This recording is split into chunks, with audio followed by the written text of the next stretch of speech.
Welcome to everyone. ये video में मैं कवर करूंगा अभी 2 जुलाई 2021 को आरबीआई ने एक सर्कुलर इशू किया है जिससे एक इंटरेस्ट की जो चीज थी एफडी के ऊपर वो रिवाइज हुई है। तो बेसिकली इसमें कैसा है, ये सर्कुलर के इफेक्ट की वजह से कि हमारा समझो एफडी जो होता है बैंक के अंदर, अगर वो हमारा एफडी मैच्योर हो गया है और उसके बाद हम उसको रिन्यू कराने नहीं गए तो क्या रेट ऑफ इंटरेस्ट बैंक को देना चाहिए, वो बात के लिए ये सर्कुलर आरबीआई ने इश्यू किया हुआ है। तो 2 जुलाई को ये सर्कुलर बैंक ने इश्यू किया, आरबीआई ने इश्यू किया बैंकों को। तो जिसके वजह से अगर मेरा टर्म डिपॉजिट है समझो 2 साल के लिए है, 2 साल 7 जुलाई 2021 को कंप्लीट हो गया और अभी मैं रिन्यू कराने को नहीं जाता हूँ, मैं भूल गया कोई भी रीजन की वजह से, और 6 महीने के बाद मेरे को पता चला कि यार मेरा तो एक एफडी था बैंक में, और मैं बैंक में जाके इंक्वायरी करता हूँ तो पता चला मेरा तो 6 महीने पहले वो मैच्योर हो गया था और मैं रिन्यू कराने नहीं गया और मैंने कोई इंस्ट्रक्शन भी नहीं दी थी। और समझो मेरा बैंक का एफडी 6% इंटरेस्ट रेट पे था। तो जो बीच का जो 6 पीरियड है उसमें आरबीआई ने सर्कुलर इश्यू किया है कि उसके ऊपर आपको सेविंग बैंक का इंटरेस्ट रेट देना है। तो आज मोस्ट ऑफ द बैंक में सेविंग बैंक का इंटरेस्ट रेट है 2.7। तो मतलब मेरा गलती हो गया, उसको मेच्योर करने के टाइम ना मैंने रिन्यू कराया ना मैंने क्लेम किया, और जिसके वजह से मुझे जो 6 महीने का रेट ऑफ इंटरेस्ट मिलेगा सेविंग बैंक के ऊपर। तो आरबीआई ने वो क्लियर किया हुआ है कि term deposit mature and proceed are unpaid, the amount left unclaimed with the bank shall attract interest of saving bank account or contracted rate of FD whichever is lower। तो lower में saving का ही interest आता है 2.7। 2.7 से कोई नीचे कोई interest है ही नहीं, तो अपने को मिनिमम 2.7 ही मिलेगा 6 महीने का। तो अगर आपको 4 साल के बाद याद आया कि मेरा कोई एफडी मैच्योर था और मेरा रिन्यू कराना रह गया है, तो वो जब भी याद आया हमको तो समझो 4 साल बीत गए तो 4 साल में हमको एसबी का ही इंटरेस्ट मिलेगा। तो ये चीज आरबीआई ने क्लियर कर दी है। तो आरबीआई ने ये क्लियर कर दी कि आपको ऐसा नहीं है कि इंटरेस्ट नहीं मिलेगा, आपको इंटरेस्ट मिलेगा लेकिन सेविंग का मिलेगा।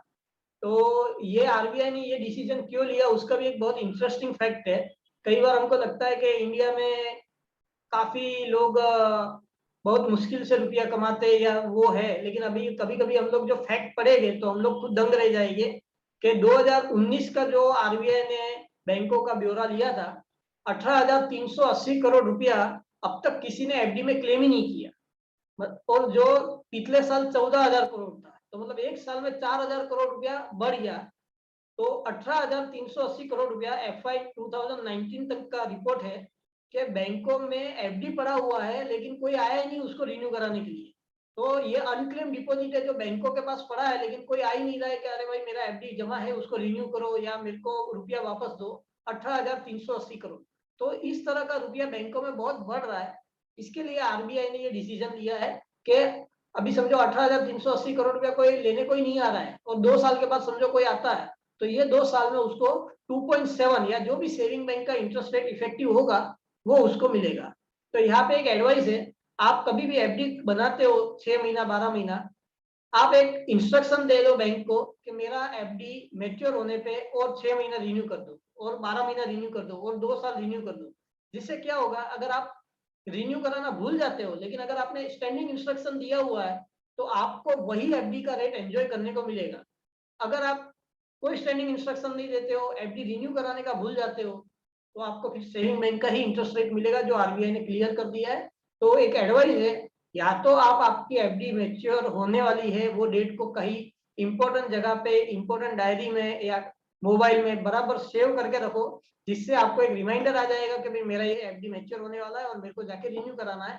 अदरवाइज आपका एफडी जब भी आप बनाते हो बैंक में तभी एक स्टैंडिंग इंस्ट्रक्शन दे दो बैंक को कि ये 2 साल के बाद मैच्योर होने वाला है, 2 साल के बाद ऑटो रिन्यूअल कर दो 6 महीने के लिए 12 महीने के लिए। जिससे क्या होगा, अगर आप गए भी नहीं रिन्यू कराने के लिए तो वो ऑटोमेटिकली रिन्यू हो जाएगा और आप एफडी का ही रेट एंजॉय कर पाओगे। अदरवाइज आपको सेविंग बैंक का रेट एंजॉय करना पड़ेगा। ऐसे भी एफडी का रेट बहुत कम है, और अगर जो बैंक में रुपया डिपॉजिट करने वाले को सेविंग बैंक का इंटरेस्ट रेट मिलेगा ड्यू टू उनका खुद का गलती, तो हम इन्फ्लेशन से बहुत पीछे रह जाएंगे। तो इट्स माय एडवाइस कि या तो एफडी का डेट याद रखो बराबर, या तो फिर एक ऑटो रिन्यूअल का इंस्ट्रक्शन दे दो। तो ये 2 जुलाई 21 का आरबीआई का गाइडलाइंस ने क्लियर कर दिया है। अगर जो भी एफडी होल्डर है रिन्यू कराने नहीं आते हैं या वापस रुपया मांगने नहीं आते हैं तो उनको बाकी के पीरियड का सेविंग बैंक का इंटरेस्ट रेट ही दीजिए। Thank you very much. See you, Bhadresh sir.